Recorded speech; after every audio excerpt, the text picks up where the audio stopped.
चलिए भैया, अभी हम बात करते हैं। पहली बात तो हम ये देख चुके हैं कि रेजिस्टेंस क्या है। करंट के फ्लो के लिए जितना अपोजिशन ऑफर होता है उस अपोजिशन को बड़े बुजुर्गों ने क्या नाम दिया था? बोलो ना यार, रेजिस्टेंस नाम दिया था। ठीक है, तो वो तो रेजिस्टेंस हम समझ गए। अब रेजिस्टेंस जो है वो किसी भी मटेरियल का वो उसके टेम्परेचर पर डिपेंड करता है। किस पर डिपेंड करता है? सुनाई नहीं दिया मुझको। टेम्परेचर पर डिपेंड करता है। ठीक है भैया, अब टेम्परेचर पर डिपेंड करता है, और टेम्परेचर पर कैसे डिपेंड करता है मैं बता रहा हूँ। इसमें सबसे पहले अपन बात करते हैं कंडक्टर्स की। कंडक्टर्स में चार्ज कैरियर कौन होते हैं? कंडक्टर्स में चार्ज कैरियर कौन होते हैं? फ्री इलेक्ट्रॉन्स होते हैं, कंडक्शन इलेक्ट्रॉन्स होते हैं। भाई जिन इलेक्ट्रॉनों के कारण करंट फ्लो होता है उससे क्या बोलते होते हो? Conduction electron, free electron. जैसे मैंने बताया था कॉपर का एटॉमिक नंबर 29 है, पर सारे के सारे 29 इलेक्ट्रॉन करंट को फ्लो नहीं करते। केवल आखिरी का एक इलेक्ट्रॉन है वही करंट को फ्लो करता है। याद आया आपको? बहुत अच्छी बात है। तो कंडक्टर जो है उनमें करंट फ्लो होता है because of movement of electrons. अब जब तुम उनका टेम्परेचर बढ़ाओगे तो वो इलेक्ट्रॉन बावले हो जाएंगे। क्या हो जाएंगे? बावले हो जाएंगे, एक्साइड हो जाएंगे। ठीक है भैया, वो क्या हो जाएंगे? और तेज हो जाएंगे, वो फास्ट हो जाएंगे। और उनके फास्ट होने के चक्कर में क्या होगा? तुमको लगेगा कि फास्ट होगा तो जल्दी जल्दी करंट को फ्लो करेंगे। भाई फास्ट होगा तो sir they will flow current more rapidly. Sorry, जब वो ज़्यादा फास्ट हो जाएंगे तो क्या होगा? उनकी ज़्यादा टक्कर होंगी, ज़्यादा कोलिजन होंगे। वो एक है ना भैया कि क्या हुआ भैया, गाड़ी का ब्रेक फेल हो गया। एक आदमी बहुत तेज तेज जा रहा होता है, बोले काहे जा रहे हो? बोले गाड़ी का ब्रेक फेल हो गया, वो रास्ते में किसी से टक्कर हो, उससे पहले मैं घर पहुंच जाऊं। नहीं आया समझ में? नहीं आया? गाड़ी का ब्रेक फेल हो गया आदमी का, वो तेज तेज जा रहा था, उससे पूछा भैया क्यों तेज तेज जा रहे हो? बोले गाड़ी का ब्रेक फेल हो गया मेरा, मैं टक्कर हो रास्ते में किसी से, उससे पहले मैं क्या हो, घर पहुंच जाऊं। तो वो वाला मसला हो रहा है यहाँ पर। अभी समझ में आ गया? अब मैं कोई कपिल शर्मा तो हूँ नहीं कि तुमको जोक को बड़े अच्छे तरीके से, या फिर कपिल शर्मा से भी ज़्यादा अच्छा जोक तो वो सुनाता है कीकू शारदा। कीकू शारदा कौन? वो अरे उसी में आता है जो कपिल के शो में, क्या नाम, जिसका कपड़ा गंदा नहीं उससे हमारा धंधा नहीं, उसका डायलॉग रहता है ना वो सारा। देखे हो ना कपिल शर्मा का शो? मैं दिन भर वही देखता हूँ। बहुत सारा दिमाग पर टेंशन रहता है तो वही जाके ठीक ठाक होता है वो, सीरियसली। तो वो वाली बात हो रही कि भैया अपन ने क्या करा, टेम्परेचर बढ़ाया तो स्पीड बढ़ गई। अरे यार, टेम्परेचर पे स्पीड डिपेंड करती है √3 RT, नहीं सॉरी, क्या √3 kT/m। ये फार्मूला होता है कि नहीं होता है? नेचुरल सी बात है सर, टेम्परेचर बढ़ाओगे तो स्पीड बढ़ जाएगी। टेम्परेचर बढ़ाओगे तो स्पीड बढ़ जाएगी, और स्पीड बढ़ जाएगी तो सर वो तो जल्दी जल्दी करंट फ्लो करेगा। नहीं रे, जब टेम्परेचर बढ़ाओगे तो उनके कोलिजन्स बढ़ जाएंगे, और कोलिजन बढ़ जाने के कारण क्या होगा? ज़्यादा रेजिस्टेंस आएगा। इसीलिए कंडक्टर्स का टेम्परेचर बढ़ाने पर उनका रेजिस्टेंस क्या होता है? बढ़ता है। ठीक है, उससे भी पहले मैं बताऊं आपको, तो किसी भी मटेरियल का रेजिस्टेंस टेम्परेचर पे कैसे डिपेंड करता है, किसी भी मटेरियल का रेजिस्टेंस टेम्परेचर पे कैसे डिपेंड करता है, उसके लिए हमारे पास में एक्सप्रेशन है R = R0 इंटू क्या 1 + अल्फा t, या फिर ये ऐसे ही रो = क्या ρ0 इंटू क्या 1 + अल्फा t। ये हमारे पास में फार्मूला है। यहाँ पर R0 क्या है? रेजिस्टेंस। कब? बहुत बढ़िया, रेजिस्टेंस एट 0 डिग्री सेल्सियस। और R क्या है? Resistance at T degree Celsius. T यहाँ पर टेम्परेचर है। और अल्फा जो है उसे बड़े बुजुर्गों ने क्या नाम दिया? Temperature coefficient of resistance. Temperature coefficient of resistance, प्रतिरोध ताप गुणांक। ठीक है बेटा, यह है अल्फा। वैसे ही वहाँ पर ρ0 क्या होगा? Resistivity at 0 degree Celsius. Rho क्या होगी? Resistivity at T degree Celsius. और अल्फा क्या होगा? टेम्परेचर कोफिशिएंट ऑफ रेजिस्टेंस, प्रतिरोध ताप गुणांक। बोलो, R0 0 डिग्री सेल्सियस पर resistance, R T degree Celsius पर, अल्फा क्या?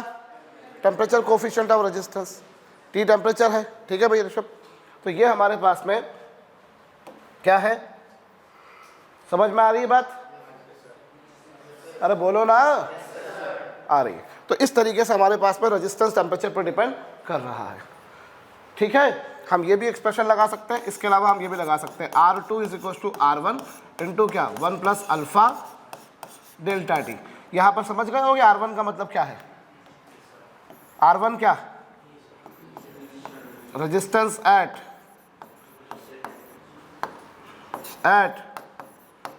T1 degree Celsius. R2 क्या है? रेजिस्टेंस एट, और डेल्टा टी क्या है? Change of temperature. कितना होगा? T2 minus T1। बोलो सॉरी सॉरी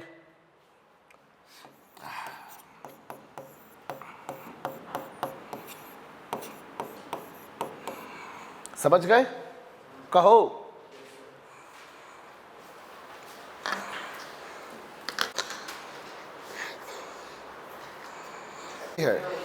है तो अभी इधर हमने क्या देखा भैया, ये जो डेल्टा टी है क्या? टेम्परेचर का चेंज है।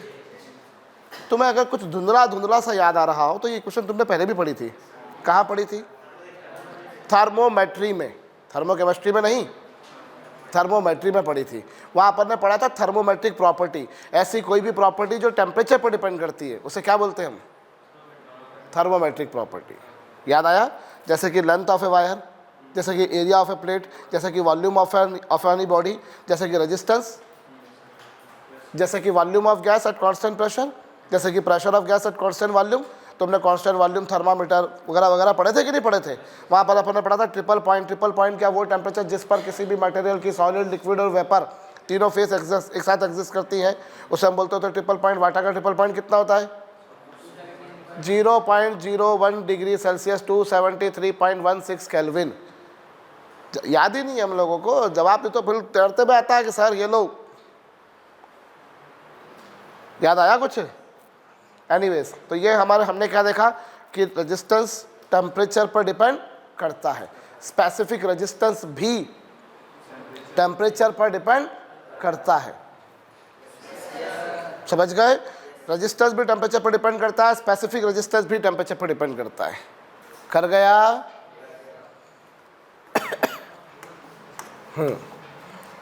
तो कैसे करता है इसमें हम सबसे पहले देखें कंडक्टर्स। कंडक्टर्स का जब तुम टेम्परेचर बढ़ाओगे तो क्या होगा? उसके इलेक्ट्रॉन्स क्या हो जाएंगे? फास्ट हो जाएंगे, एक्साइट हो गए, ज़्यादा तेज चलेंगे।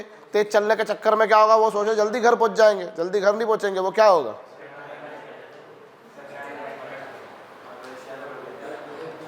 ठीक है कि नहीं भैया? तो ज़्यादा टक्कर होगी, ज़्यादा टक्कर होगी तो क्या होगा? ज़्यादा रेजिस्टेंस होगा। बोलो ठीक है भैया? वो एक आदमी क्या होता है कि वो एक्टिवा से जा रहा होता है, उसे 4-5 बियर की बोतल खरीद रखी होती है, डिक्की में रखी होती है उसने, तो है हाँ जुपिटर बोल दो, एक्टिवा बोल दो, मेरे पास तो दोनों है। रईस हूँ मैं, दो गाड़ी है मेरे पास में। ठीक है, तो एक ऑटो भी है मेरे पास में। और ज़्यादा अमीर है कि नहीं अमीर? कितना है? बहुत साल पहले जब मैं स्कूल नहीं था, कोचिंग चलती थी केवल, तो ना मैं स्कूल्स वगैरह में सेमिनार के लिए जाता था मैं। तो ऐसे एक बार किसी स्कूल में से सेमिनार करके बाहर निकला, तो उनके जो डायरेक्टर वगैरह थे उनके साथ ऐसे बाहर आए, पोर्च तक आए, जैसे अपना पोर्च बना हुआ ना ऐसे ही। तो उनके क्या, वो टाटा की सफारी गाड़ी थी, ब्लैक टाटा की सफारी, और सफारी का भी एक वर्जन आया था स्टॉर्म वर्जन आया। तो ऐसे उनकी गाड़ी थी।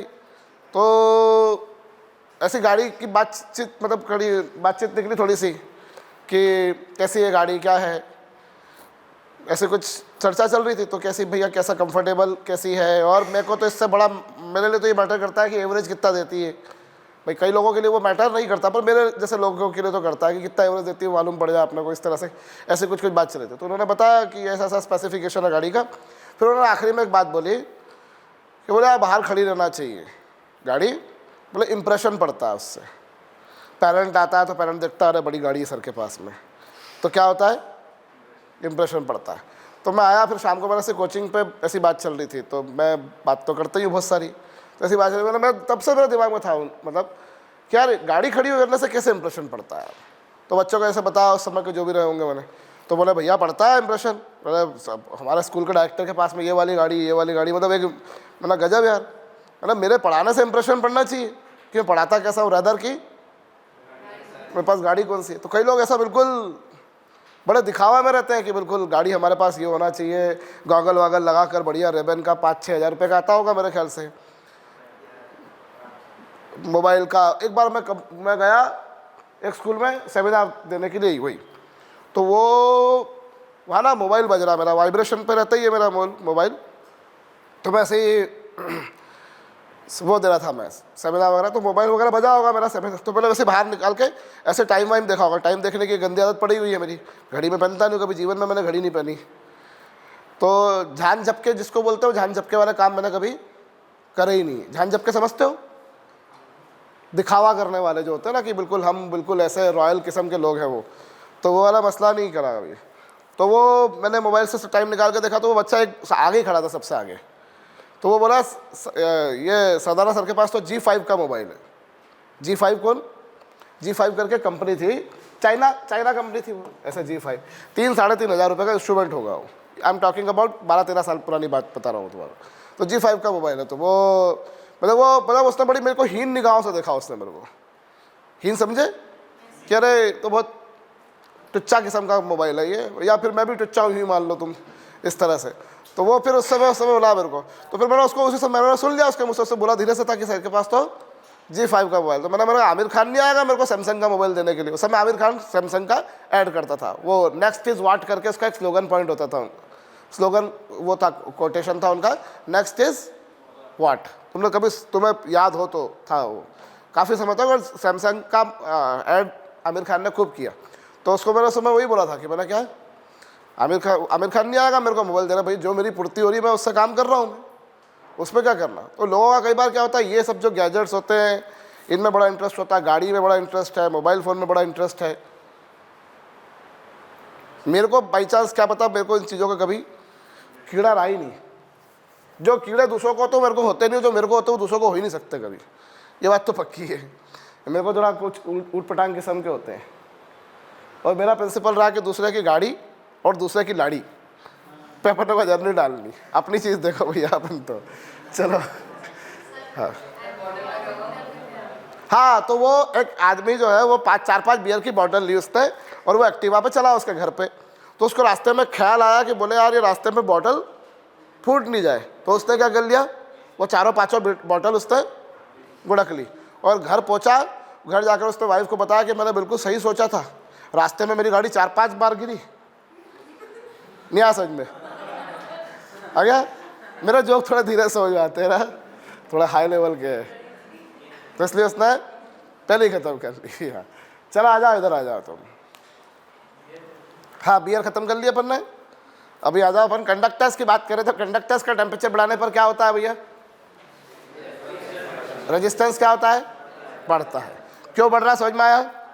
तो जो कंडक्टर्स हैं, सुनना मेरी बात, कंडक्टर्स का जो अल्फा है यानी कि टेम्परेचर कोफिशिएंट ऑफ रेजिस्टेंस, ये क्या होता है बेटा? पॉजिटिव होता है। कंडक्टर्स का अल्फा, कंडक्टर्स बोल दो या फिर मेटल्स बोल दो, एक ही बात है, ठीक है। इनका जो अल्फा होता है वो क्या होता है? सुनाई नहीं दिया मेरे को? सुनाई नहीं दिया? पॉजिटिव होता है। पॉजिटिव होता है तो इसका मतलब ये है कि जब इसका टेम्परेचर तुम बढ़ाओगे तो इसका रेजिस्टेंस क्या होगा? कंडक्टर्स का टेम्परेचर बढ़ाओगे तो रेजिस्टेंस क्या होगा? बढ़ेगा। ठीक है भैया, टेम्परेचर बढ़ाने पर रेजिस्टेंस बढ़ेगा, और इसीलिए हम बोल सकते हैं कि एट वेरी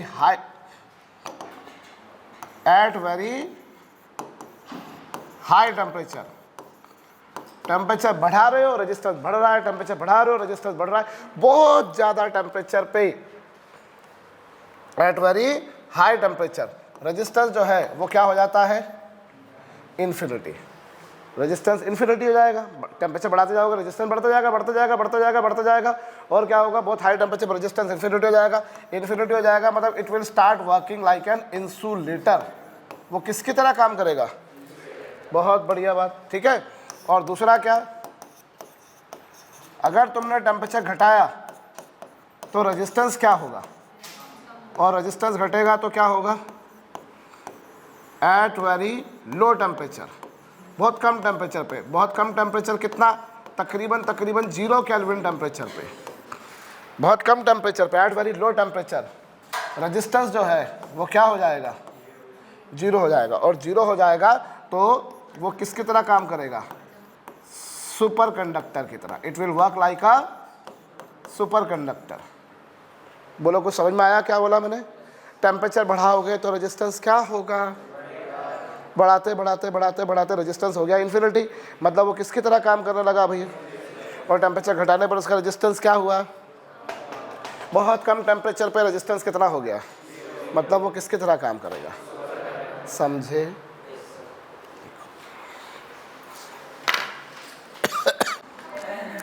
चलो इधर आओ तुम, चलो चलो ओए।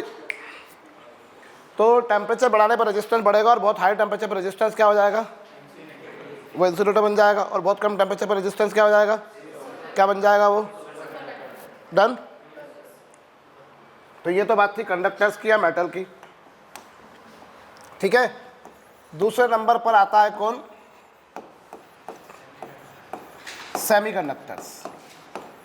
सेमीकंडक्टर जो होते हैं इनके बारे में अपन बाद में आगे चल के डिटेल में चर्चा करेंगे। बस इतना समझ लीजिए कि जो सेमीकंडक्टर्स होते हैं उनका अल्फा क्या होता है, नेगेटिव। क्यों होता है वो अभी हम बात करेंगे, भी तो मज़ा नहीं आएगा, ठीक है, समझ में आएगा नहीं। बस इतना समझ लीजिए कि टेम्परेचर इनका अल्फा नेगेटिव है। अल्फा नेगेटिव मतलब क्या, टेम्परेचर बढ़ाओगे तो रेजिस्टेंस क्या होगा, कम होगा। और टेम्परेचर बढ़ाओगे तो रेजिस्टेंस कम होगा। और टेम्परेचर कम करोगे तो बढ़ेगा। सुनना, तो जब इनका आपने टेम्परेचर घटाया तो इनका रेजिस्टेंस बढ़ा, बोलो, eight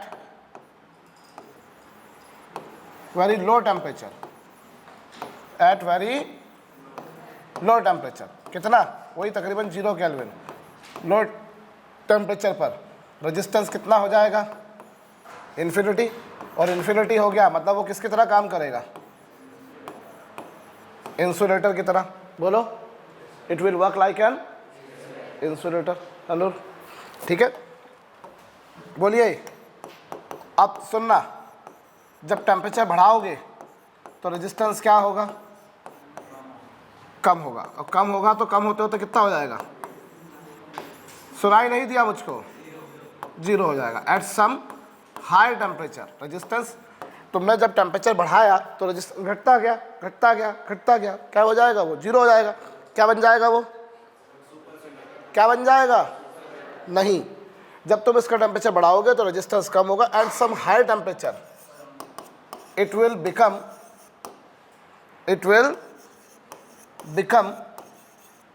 conductor, it will become conductor, ना कि सुपर कंडक्टर। सुपर कंडक्टर से पहले किसकी नौबत आएगी, कंडक्टर की। बोलो, समझ में आ रही बात? जब तुमने टेम्परेचर घटाया तो रेजिस्टेंस बढ़ा, उल्टा हो रहा है क्योंकि यहाँ पर अल्फा क्या है, तो जब तुमने इनका टेम्परेचर घटाया तो रेजिस्टेंस क्या हुआ, बढ़ा बढ़ा बढ़ा बढ़ा, बढ़ते बढ़ते बढ़ते बढ़ते बढ़ते इन्फिनिटी हो गया। क्या बन गया वो, इंसुलेटर। और अगर तुमने इनका टेम्परेचर क्या करा तो रेजिस्टेंस क्या हुआ, और सब हाई टेम्परेचर पे वो क्या बन गया, कंडक्टर बन गया। अब अगर तुम if further temperature is increase, अब कंडक्टर बन चुका है, अब कंडक्टर बन जाने के बाद अगर तुम टेम्परेचर बढ़ाओगे तो रेजिस्टेंस क्या होगा, बढ़ेगा। अभी तुमने क्या देखा, टेम्परेचर बढ़ाने पर कंडक्टर्स का रेजिस्टेंस बढ़ता है। बोलो, बढ़ता है कि नहीं? तो afterwards when it has turned into a conductor, जब वह कंडक्टर बन चुका है उसके बाद में क्या हुआ ऋषभ, उसके बाद अगर तुम टेम्परेचर बढ़ा रहे हो तो रेजिस्टेंस बढ़ेगा। और at very high temperature, at very high temperature resistance हो जाएगा infinity, so that it will again become an insulator. तो यहाँ सुपर कंडक्टर वाली नौबत तो आ नहीं रही है, यहाँ सुपर कंडक्टर वाली नौबत पॉसिबिलिटी नहीं है। यहाँ अपना टेम्परेचर बढ़ाया तो रेजिस्टेंस घटा, घटते घटते घटते क्या हो गया, वो कंडक्टर बन चुका। अब अगर तुम टेम्परेचर फिर भी बढ़ाते जाते हो तो रेजिस्टेंस क्या होगा, बढ़ेगा। और रेजिस्टेंस कितना हो जाएगा, इन्फिनिटी। और वो क्या बन गया, अंडरस्टूड? करिए। तो ये किसकी बात थी, सेमीकंडक्टर्स का अल्फा नेगेटिव है, ठीक है। सेमीकंडक्टर्स के एग्जांपल के तौर पर मैं तुम बता देता हूँ, भी तुम आगे चल के इसको डिटेल में पढ़ोगे। सेमीकंडक्टर्स के एग्जांपल में क्या है, जैसे कार्बन है, सिलिकॉन है, जर्मेनियम है, तुम पढ़ोगे डायोड के बारे में, तुम पढ़ोगे ट्रांजिस्टर के बारे में। ये सब कौन सी डिवाइसेस होती हैं, ये सेमीकंडक्टर्स। समझ गए?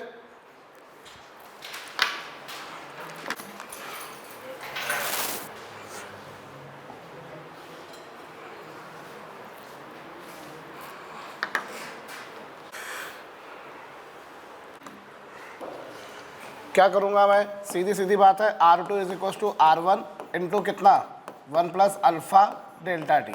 लिसन, R2 इतना कितना है 60 है, R1 कितना था सर 20 है, 1 प्लस अल्फ़ा, टेम्परेचर का चेंज कितना, टेम्परेचर का डिफरेंस कितना है 480 है।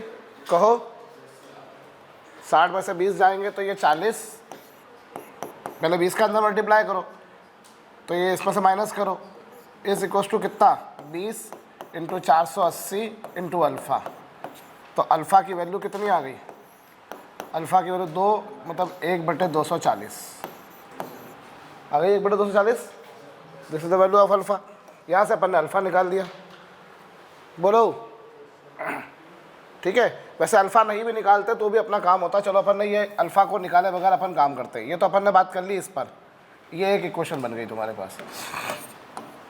दूसरा, किस टेम्परेचर पे 25 ओम होगा, किस टेम्परेचर पे 25 होगा, 25 पहले 20 था, 1 प्लस अल्फ़ा, नहीं पर फिर इससे अपने को अल्फ़ा की ज़रूरत पड़ जाएगी यार, क्योंकि रेशो लेंगे तो ये कैंसिल नहीं हो पाएगा। अल्फ़ा की ज़रूरत तो पड़ रही है अपने को।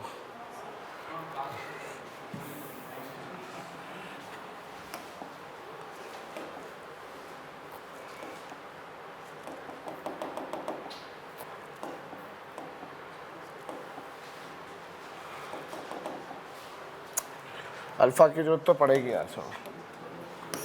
चलो ये 60 is equal to 20 plus 20 into alpha into 480।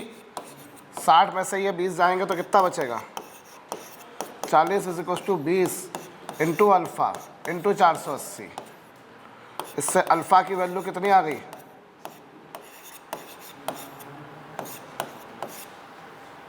ये अल्फ़ा की वैल्यू आ गई। अब किस टेम्परेचर पे इसका रेजिस्टेंस कितना होगा 25, तो 25 इज इक्वल टू 20, बोलती जाओ, डिवाइड करो,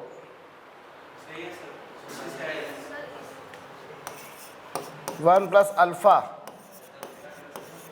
अभी ये टेम्परेचर T माइनस कितना 20 डिग्री सेल्सियस। इसको सिंप्लीफाई कर लो, इससे T आ जाएगा, कितना आ रहा है, इसको सिंप्लीफाई करो तो T की वैल्यू कितनी आ रही है,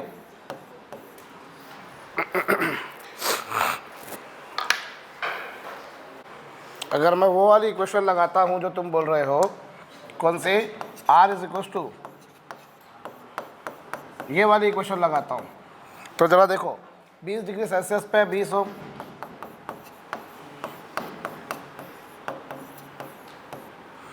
और 500 डिग्री सेल्सियस पे 60 ओम।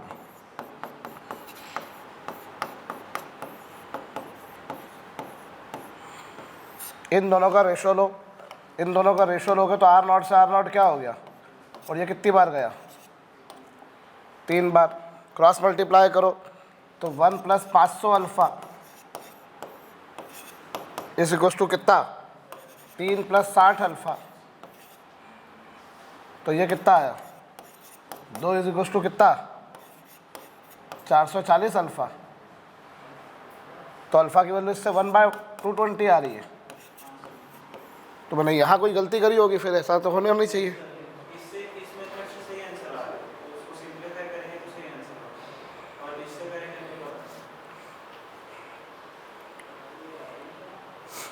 दोनों से अल्फ़ा की वैल्यू डिफरेंट आ रही है।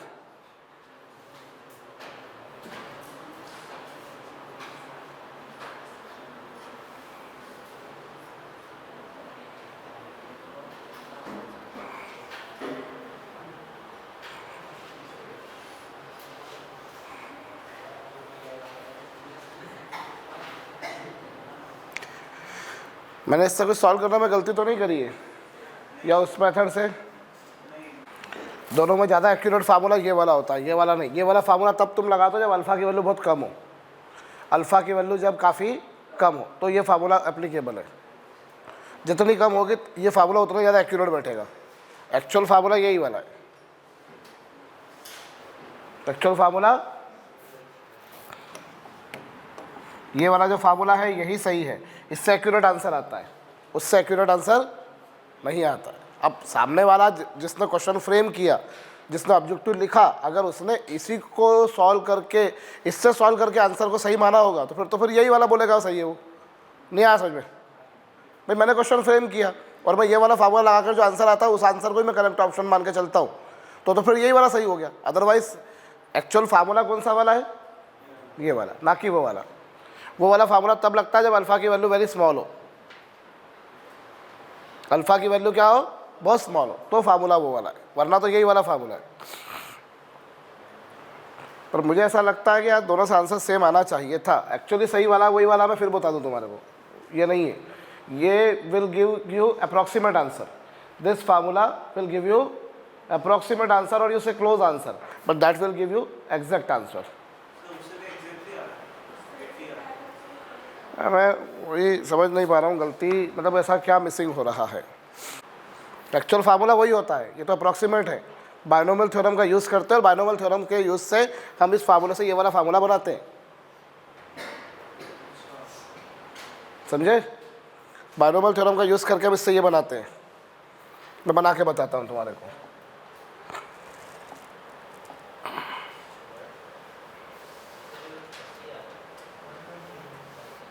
हाँ,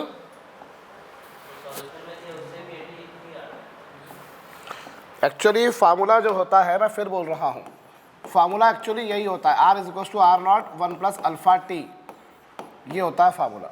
ठीक है, अब इस बेसिस पर अगर देखा जाए तो R1 इज इक्वल टू कितना हुआ? R1 into 1 plus alpha T1।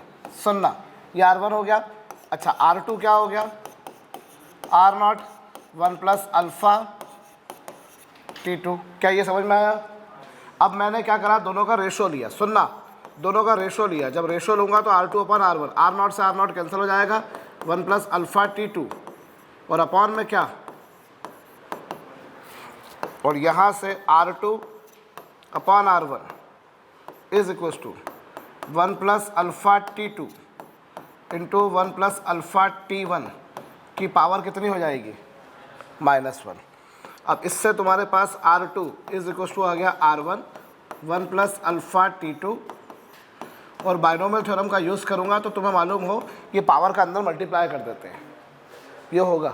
ठीक है, अब उस बेसिस पर तुम्हारे पास में क्या होगा, R2 is equal to R1 और फिर ये 1 प्लस इसका अंदर मल्टीप्लाई करो, 1 का 1 में मल्टीप्लाई करा, 1 का 1 में मल्टीप्लाई करा, minus alpha T1 plus alpha T2 और प्लस क्या, प्लस नहीं, minus alpha square T1 T2।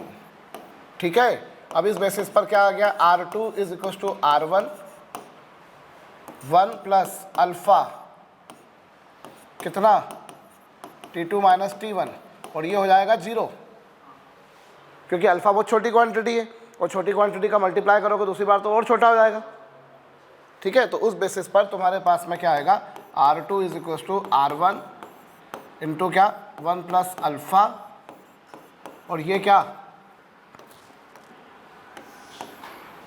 ये आएगा।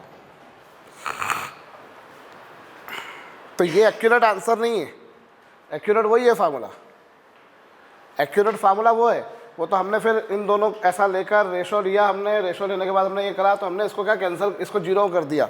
तुम्हें याद हो ऐसा कुछ तुमने थर्मल एक्सपेंशन के टाइम पर भी करा था, जब तुमको मैंने वो बायोमेटालिक स्ट्रिप पढ़ाई थी। तो बायोमेटालिक स्ट्रिप जब अपन इसको गर्म करते हैं तो क्या होता है, दो डिफरेंट मेटल की स्ट्रिप को अपन जोड़ के गर्म करते हैं तो वो it bends into the shape of an arc, और जिसका अल्फ़ा, यानी कि वहाँ अल्फ़ा से मतलब क्या था, लीनियर एक्सपेंशन कोफिशिएंट, जिसका अल्फ़ा ज़्यादा होता है वो कॉन्वेक्स साइड रहता है, जिसका अल्फ़ा कम रहता है वो कॉन्केव साइड रहता है। तो वहाँ भी अपन ने ऐसा काम किया था, तुम्हें ध्यान हो। तो उससे बीटा की वैल्यू, तुम्हें वो भी याद हो, बीटा की वैल्यू सुपरफिशियल एक्सपेंशन कोफिशिएंट की वैल्यू 2 अल्फ़ा आई थी। एग्जैक्ट नहीं थी, अपन ने अप्रॉक्सीमेटली देखा था। ऐसे ही गामा की वैल्यू क्या आई थी अप्रॉक्सीमेटली, बोलो। हाँ जी, याद आया तुम्हारे को? अपन ने वहाँ सब किया है ये थर्मल एक्सपेंशन में, ठीक है। तो ये एग्जैक्ट आंसर नहीं, ये क्या है, अप्रॉक्सीमेट है। एक्चुअल यही वाला है, अल्फा की वैल्यू जितनी कम होगी ये उतना ही एक्यूरेट होगा, क्योंकि ये जो अप्रॉक्सीमेशन है कि इसको 0 मान लो, ये जो अप्रॉक्सीमेशन है कि इसका अंदर मल्टीप्लाई कर दो, ये अप्रॉक्सीमेशन तब होता है जब ये वाली क्वांटिटी छोटी हो। जितनी छोटी होगी उतना एक्यूरेट होगा, और जितनी बड़ी होगी उतना ही नॉन एक्यूरेट होगा, इनएक्यूरेट होगा। समझ लो मेरी बात को, कर लो तुम।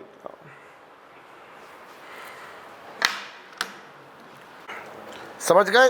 अभी मैं ना ये जो क्वेश्चन तुमने अभी किया, अपन ने 2 फार्मूला तो देख लिया, भी दोनों से अलग अलग आंसर आ रहा है, पर मैं तुमको बता चुका हूँ कि ये सही है और ये गलत है। सही आंसर यही आएगा, उससे अप्रॉक्सीमेट आंसर आएगा, बोलो। पर इस क्वेश्चन को सॉल्व करने में ना मैं पेन नहीं चलाने वाला, मैं मुँह ज़बानी कर दूँगा, क्योंकि मुझे सर ने पढ़ाया था 11th क्लास में, जो मैं बिना दिए पास करे 12th में आ गया। क्या बताया सर ने मेरे को कि जो रेजिस्टेंस है वो थर्मोमेट्रिक प्रॉपर्टी है, टेम्परेचर को चेंज करने से लीनियरली वेरी करती है। अब आप देखो 20 डिग्री सेल्सियस से, सुनना मेरी बात को ध्यान से, आंखें बंद करके समझ लो भले, 20 डिग्री सेल्सियस से 500 डिग्री सेल्सियस चेंज करने पर तुमने टेम्परेचर में कितने का चेंज लाया? बहुत बढ़िया। सोचना, चीज़ों को सोचोगे तो चीज़ें समझ में आती है, वरना किसी के बाप में दम नहीं जो तुमको समझा दे। 20 से 500 किया, 480 का चेंज आया। रेजिस्टेंस में चेंज कितने का आया? रेजिस्टेंस 20 से कितना हो गया? सुनाई नहीं दिया मुझको? 60। 20 से 60 हुआ, मतलब कितना हुआ? 40 का चेंज लाने के लिए 480 डिग्री सेल्सियस का टेम्परेचर चेंज लाया हूँ मैं। नहीं आया समझ में? बोलो ना। 40 ओम का चेंज लाने के लिए मैंने कितने डिग्री सेल्सियस चेंज लाया? मैं जोर से बोलो। 480 का। 40 ओम रेजिस्टेंस में चेंज लाने के लिए 480 का चेंज लाया, तो एक में लाने के लिए कितने का करूंगा? 480 बटे 40, 12 का। अब मुझे 20 से 25 करना, मतलब कितने का चेंज लाना है? 5 का। तो 5 का चेंज लाने के लिए कितना करना पड़ेगा? 60 का चेंज लाना पड़ेगा। तो 60 का चेंज लाऊंगा, पहले 20 था, 60 और चेंज ला दिया, कितना हो गया? ये तो मैं देखते से आगे बढ़ जाऊंगा। अगर मेरी कुब्बत मुझे इस लेवल की बढ़ानी है कि मुझे IIT में जाना है, तो ये तो फिर अंदर से आना चाहिए। फंडामेंटल्स को समझना, जो हमेशा लोग पीछे पड़े रहते हैं ना भैया, कि फंडे बनाओ, फंडे बनाओ, फंडे बनाओ। IIT की तैयारी मतलब क्या? केवल कॉन्सेप्ट्स और फंडामेंटल्स। आपको चीज़ों के मीनिंग निकालते आना चाहिए। लीनियर प्रॉपर्टी है, थर्मोमेट्रिक प्रॉपर्टी है। थर्मोमेट्रिक प्रॉपर्टी जो टेम्परेचर को वेरी करने से लीनियरली वेरी करती है। तो लीनियरली वेरी करती है मतलब क्या? स्ट्रेट लाइन चलती है, इसका मतलब क्या है? वो यूनिफॉर्मली वेरी करती है।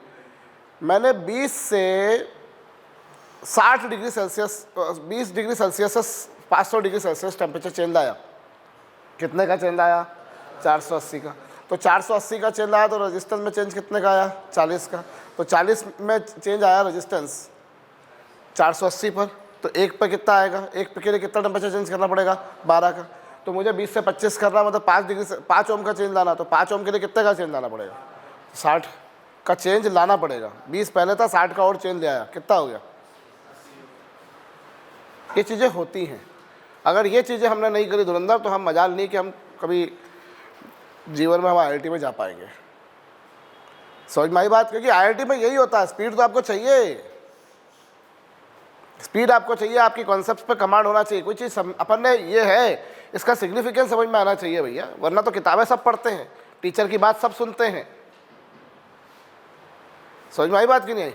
फार्मूला से कर देने से थोड़ी ना होता है, वो चाहिए फार्मूले। तो फार्मूला तो क्या होते हैं? फार्मूले का मतलब क्या होता है बेसिकली? भाई अपन आज से पाषाण युग में चलते हैं। अपन लोग घर बनाते थे, क्या करते थे? लोग घर बनाते थे तो गारे से बनाते थे, मिट्टी से बनाते थे, पत्थरों से बनाते थे कि नहीं? अब जब उनको लगने लगा कि बार बार अपने को घर बनाना पड़ रहे हैं, बार बार घर बनाना पड़ रहे हैं, हर व्यक्ति को घर बनाने की ज़रूरत पड़ रही है, तो ये कोई पत्थर इतना बड़ा है तो कोई पत्थर इतना छोटा है, तो किसी का साइज़, किसी का शेप कुछ है तो किसी का शेप कुछ है, तो फिर उनको सबको एक शेप में लाना पड़ रहा है, एक साइज़ में लाना पड़ रहा है। तो लोगों ने हमारे से बहुत बहुत बहुत बहुत ज़्यादा बुजुर्ग किस्म के जो लोग थे, बहुत पहले के जो थे, उन्होंने क्या सोचा कि यार ऐसी चीज़ें अपने को बाबा बनानी, तो उन्होंने ईंटों की खोज कर दी। अब वो ईंट क्या हो गया? वो फार्मूला हो गया। समझो जरा, वो ईंट क्या हो गई है? वो फार्मूला हो गया कि आपको दीवार बनानी है, ऐसी कितनी लंबी दीवार बनानी होगी, आपको ऐसी बनानी होगी, तो उन्होंने ब्रिक बना दी। बनाई कि नहीं बनाई भैया? तो ब्रिक क्या है? फार्मूला है। जिस चीज़ की तुमको बार बार जरूरत पड़ती है, तुम उसके लिए एक फार्मूला बना देते हो। जो चीज़ तुमको बार बार जरूरत पड़ रही है, उसका तुम क्या बनाओगे? भाई हम घर में, मम्मी भी क्या करती है, किचन में काम करती है, तो कुछ चीज़ें ऐसी होती है जिनकी जरूरत बार बार पड़ रही है, तो वो क्या करेंगे? हल्दी की जरूरत बार बार पड़ रही है, तो हल्दी पिसा के रख ली। समझ लो मेरे कहने का आशय, मैं क्या कहना चाह रहा हूँ तुम लोगों से। तो ये होता है, तो ये फार्मूला वही है और कुछ नहीं। वरना तो चीज़ें यहाँ से आती जो मैंने जहाँ से बताई तुम्हारे को, और जो वहाँ से सोचता है वो जाता है IIT में। इससे सोचने वाला नहीं जाता, मैं ये नहीं बोल रहा, लेकिन इसमें टाइम ज़्यादा लगेगा, उसमें टाइम कम लगेगा बेटा। और वो सोच आपको डेवलप करनी पड़ेगी। वो अंदर घुस के कोई नहीं कर सकता तुम्हारे। ठीक? अंडरस्टूड? बोलो। Temperature coefficient of resistance of a wire is this.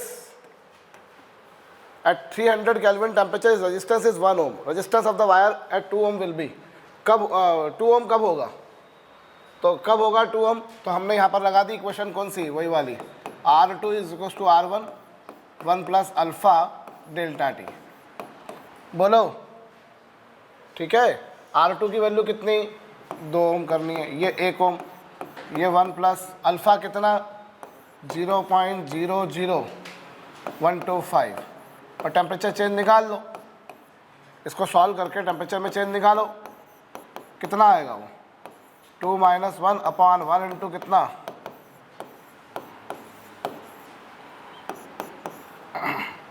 तो इसको 1000/1.25 लिख सकते हो। मेरे ख्याल से ये 800 आ गया। तो चेंज ऑफ टेम्परेचर आया। चेंज ऑफ टेम्परेचर मतलब क्या?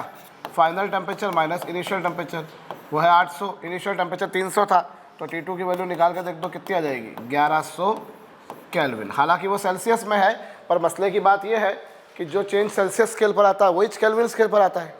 तो अगर सेल्सियस स्केल पर अगर 800 का चेंज आया, तो केल्विन पर भी कितने का आया होगा? 800 का ही। समझे?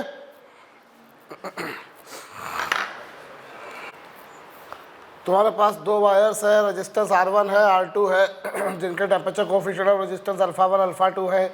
इन दोनों को सीरीज में जोड़ दिया। Effective temperature coefficient of resistance तुमसे पूछा है। तुम्हारे पास 2 वायर्स है। सुनना, पहली ये वायर, दूसरी ये वायर। इसका रेजिस्टेंस कितना है? इसका टेम्परेचर कोफिशिएंट ऑफ रेजिस्टेंस कितना है? इसका रेजिस्टेंस कितना है? टेम्परेचर चेंज करोगे तो इसका रेजिस्टेंस चेंज होगा।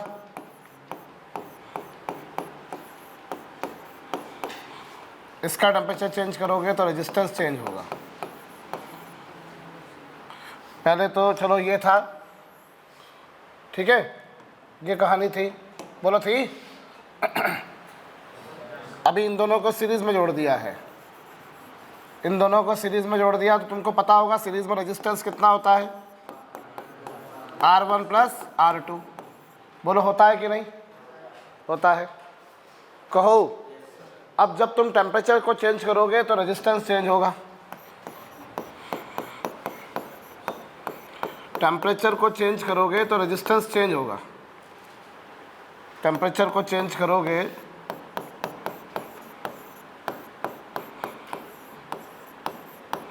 तो रेजिस्टेंस चेंज होगा। होगा कि नहीं होगा? पहले वाले का रेजिस्टेंस कैसे चेंज होगा? दूसरे वाले का रेजिस्टेंस कैसे चेंज होगा? होगा? ये अपन ने देखा भाई, मान लो शुरुआत में R1 था, टेम्परेचर T चेंज कर देने पर वो ये हो गया। R2 था, बाद में ये हो गया। हुआ? बोलो। तो अब जो इफेक्टिव आया वो क्या आएगा? R1 dash plus R2 dash.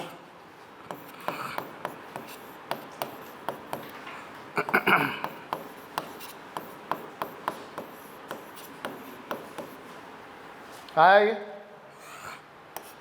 इसको अंदर मल्टीप्लाई करो तो R1 plus R1 alpha 1T, R2 plus R2 alpha two T. इससे कितना आ गया ये, इसको R1 plus R2 plus R1 alpha 1 plus R2 alpha 2 into T. क्या ये समझ में आया सभी को? हाँ जी भाई, एक रेजिस्टेंस तुम्हारे पास R1 था जिसका temperature coefficient of resistance alpha 1 था, दूसरा रेजिस्टेंस R2 था जिसका temperature coefficient of resistance R2 था, अल्फ़ा 2 था। दोनों काय में जुड़े थे अग्रवाल? सीरीज में जुड़े हैं, तो इफेक्टिव रेजिस्टेंस ये होगा। अब टेम्परेचर चेंज करने पर पहले का रेजिस्टेंस ऐसा चेंज होगा, दूसरे का ऐसा होगा, तो इफेक्टिव जो रेजिस्टेंस चेंज होगा वो कुछ ऐसा ही चेंज होगा। इफेक्टिव रेजिस्टेंस बाद में कितना हो जाएगा? अंदर मल्टीप्लाई कर दिया तो ये आया, बोलो आया। अब तुम्हें क्या पूछा है? इफेक्टिव अल्फा बताओ, इफेक्टिव अल्फा बताओ, तुम्हें यही पूछा है ना? तुमसे क्या पूछा है? तो इफेक्टिव अल्फा कैसे निकलेगा? इफेक्टिव अल्फा अपन जरा दिमाग लगाओ भाई, अपने पास में फार्मूला क्या होता है रेजिस्टेंस का? अपने पास फार्मूला होता है R dash is equal to क्या? बोलो होता है कि नहीं? हाँ जी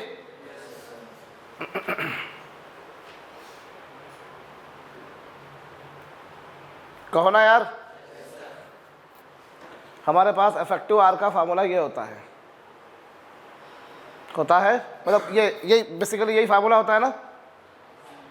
तो हम क्या करें, ये जो तुम्हारे पास है कौन सा, इसे R dash S is equal to R S into 1 plus alpha T से कंपेयर करते हैं। नहीं आ समझ में? How resistance varies with temperature. Resistance temperature को वेरी करने से कैसे वेरी करता है? इस एक्सप्रेशन से वेरी करता है कि नहीं? तो सीरीज कॉम्बिनेशन में जो वेरी करेगा वो कैसा करेगा? ओरिजिनली आर था तो ओरिजिनली आर एस था, और बाद में आर डैश हो गया तो ये आर एस डैश हो गया। बोलो ना, यहाँ पर आर एस डैश की वैल्यू कितनी? वो ये है, और ये इससे कंपेयर करो तो आर एस डैश की, भैया ये क्या हो गया तुम्हारे पास? आर एस की वैल्यू कितनी? इससे कंपेयर करना पड़ेगा, अपने को करना पड़ेगा कि नहीं? तो इससे कैसे कंपेयर करता हूँ मैं, जरा सुनना। ये तुम्हारे पास जो आया आर एस डैश, सुनना ध्यान से। हाँ, इस आर एस डैश को इसमें से मैंने R1 प्लस R2 कॉमन निकाल दिया। R1 प्लस R2 क्या निकाल दिया इसमें से? कॉमन। तो ये तुम्हारे पास कितना आ गया? 1 प्लस क्या?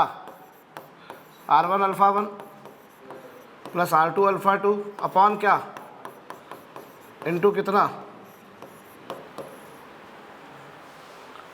बोलो ये होगा कहिए। और ये क्या आया तुम्हारे पास? अब इससे अगर तुम कंपेयर करो तो ये R S dash is equal to R S, इससे कंपेयर करो, कंपेयरिंग विथ, यहाँ लिख देता हूँ मैं, या इससे कंपेयर करता हूँ मैं, है ना? क्या कर रहा हूँ मैं? Comparing with R S dash is equal to R S into 1 plus alpha T. अब इससे कंपेयर करूँ तो ये आर एस डैश, ये आर एस है, तो अल्फ़ा की वैल्यू क्या आई?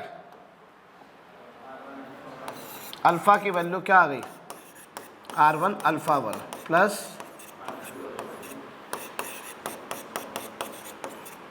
ठीक आंसर।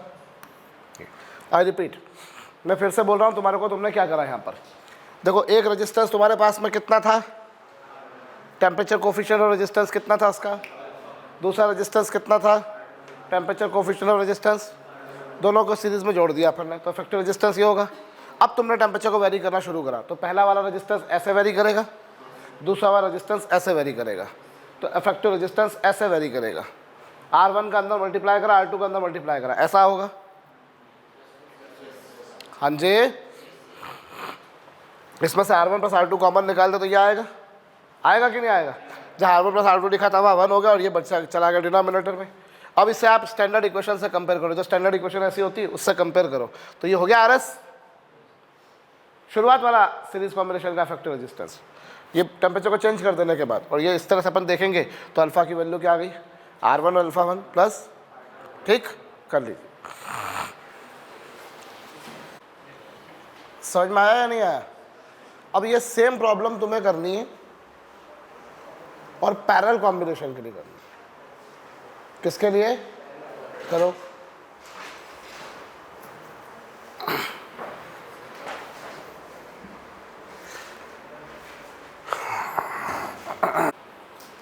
हो गया? पैरेलल वाला हुआ, क्या आंसर आया कौशिक?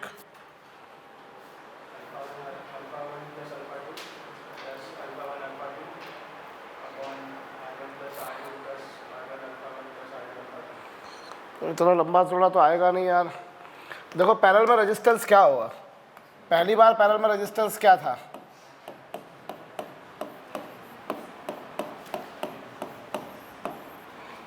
ये था पहली बार रेजिस्टेंस पैरेलल में, यही था, मालूम है तुम्हारे को? पैरेलल में रेजिस्टेंस ये था, जिसको तुम ऐसा भी बोल सकते हो कि पैरेलल में जो रेजिस्टेंस होता है वो एलसीएम वगैरह लो, R2 को यहाँ पर, R1 को यहाँ पर, ये क्या होगा? R1 R2 अपॉन क्या? R1 प्लस R2, यही फार्मूला था। अभी सुनना, ये अपने पास में फार्मूला था पैरेलल का, था कि नहीं? अब पैरेलल में क्या होगा बाद में? 1 upon R1 dash plus 1 upon क्या? R2 डैश, 1 अपॉन R1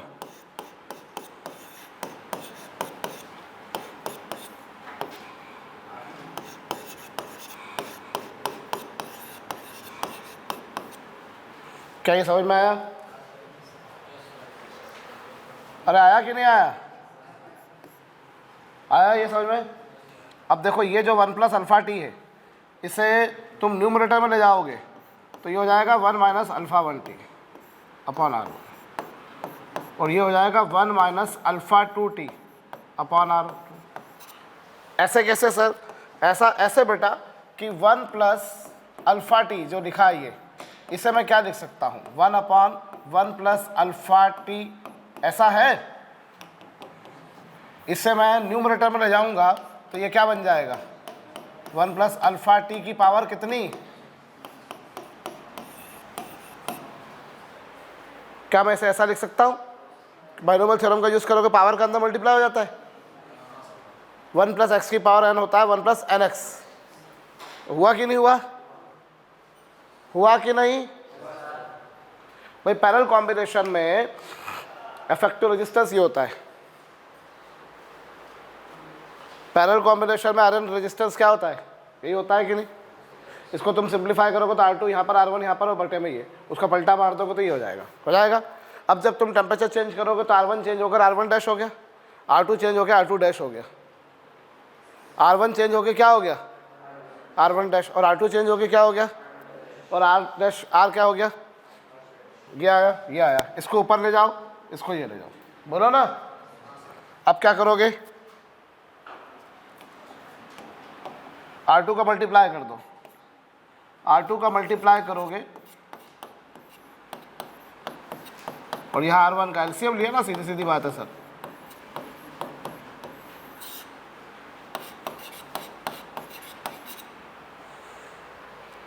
कुछ ये आया?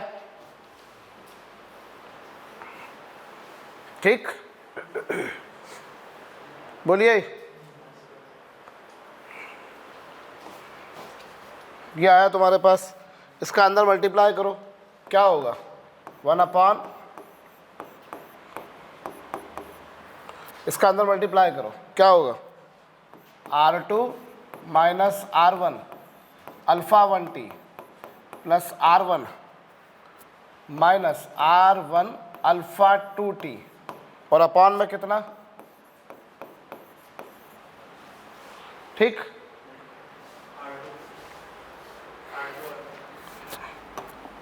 ये R2 हो गया। अभी ठीक है? अभी तुम इसमें से क्या कॉमन निकाला तुमने? ये R1 प्लस R2 को ऐसा लिखा, प्लस या माइनस क्या आया? ये R1 अल्फ़ा 2 प्लस, और अपॉन में कितना?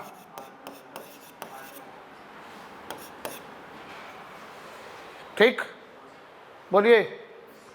ये आया।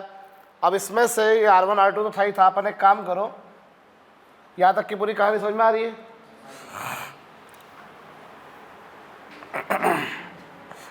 इसमें से मैंने ये भाई 1/R1 R2 तो है ही सही।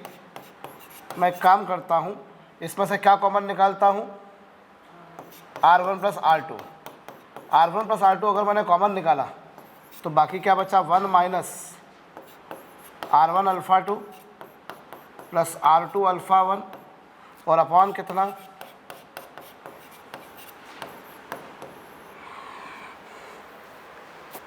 ये हुआ कि नहीं हुआ, ये क्या आया तुम्हारे पास,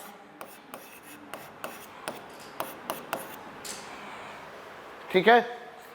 इससे मैं अगर ये देखूं तो ये R1 R2 होल अपॉन क्या,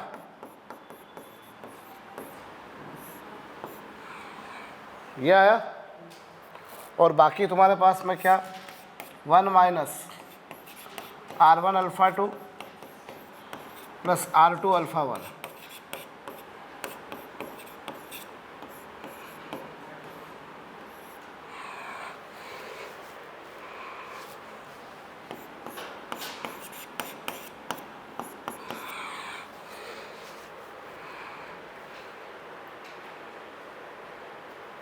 कहो समझ में आया। आई रिपीट भाई, अभी इस बार तुमने दोनों को काय में जोड़ा है, पैरेलल में। तो पहला जो पैरेलल कॉम्बिनेशन में इफेक्टिव रेजिस्टेंस होता है उसका फार्मूला कुछ ऐसा होता है, R1 की जगह रखा, अब टेम्परेचर चेंज किया तो R1 चेंज होके क्या हो गया, R1 और R2 चेंज होके क्या हो गया, बोलो हुआ कि नहीं, ये हुआ। इसको तुम ऊपर ले जाओगे तो ऐसा हो जाएगा, क्यों हो जाएगा वो समझाया तुम्हारे को मैंने। 1 + α t को तुम ऊपर ले गए, पावर का मल्टीप्लाई करते हो तो ये हो जाएगा। तो ऐसा कुछ हो गया, ये ऐसा कुछ हो गया, R2 का मल्टीप्लाई करा, R1 का मल्टीप्लाई करा। कहो R2 का अंदर मल्टीप्लाई करा, R1 का अंदर मल्टीप्लाई करा, तो ये आ गया, हुआ। इसमें से इन दोनों को एक साथ लिख दिया, इन दोनों को एक साथ लिख दिया। अब तुम क्या करोगे, इसमें से क्या कॉमन, भाई ये तो अपने पास में था ही था, इसमें से अपन ने क्या कॉमन निकाल दिया, निकाला, तो बाकी क्या बचा, 1 और माइनस में ये, बोलो बचा। अब क्या करोगे, इसको पलटे में ले आओ, तो ये कुछ हो गया, हुआ कि नहीं, ठीक है। यहाँ तक लिखो, पहले करो, कर लिया। अब देखो ये जो लिखा हुआ है ये क्या है, R1 R2 upon R1 + R2 क्या है, RP, ओरिजिनल वाला RP, ठीक है। सुनना,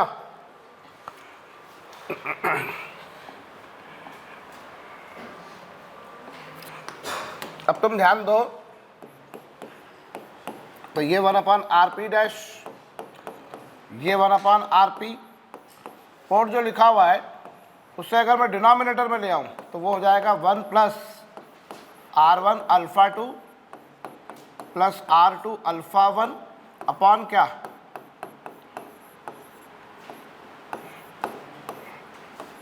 ऐसा लिख सकता हूं कि नहीं, क्यों, ऊपर जो माइनस था वो नीचे आके क्या हो जाएगा, प्लस हो जाएगा कि नहीं हो जाएगा।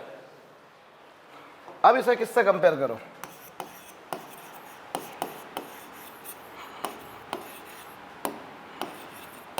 कंपेयरिंग विथ, अब इससे एक मिनट, ये तुम्हारे पास एक मिनट, ये तुम्हारे पास आया, ये इससे तुम्हारे को क्या मिला, इससे तुम्हें क्या मिला, RP' = क्या, इंटू क्या, 1 + क्या, R1 α2 + R2 α1 अपॉन क्या, ये तुम्हारे पास एक्सप्रेशन बनकर आ गया। अब इसे तुम किससे कंपेयर करोगे,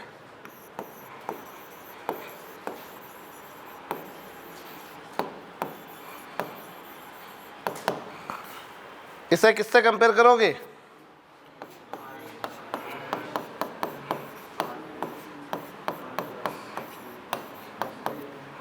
करोगे कंपेयर, तो इससे तुम्हारे पास अल्फा क्या आएगा,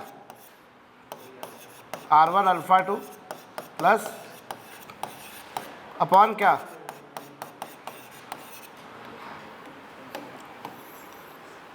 बोलिए, R1 α2 प्लस, कहिए, ठीक,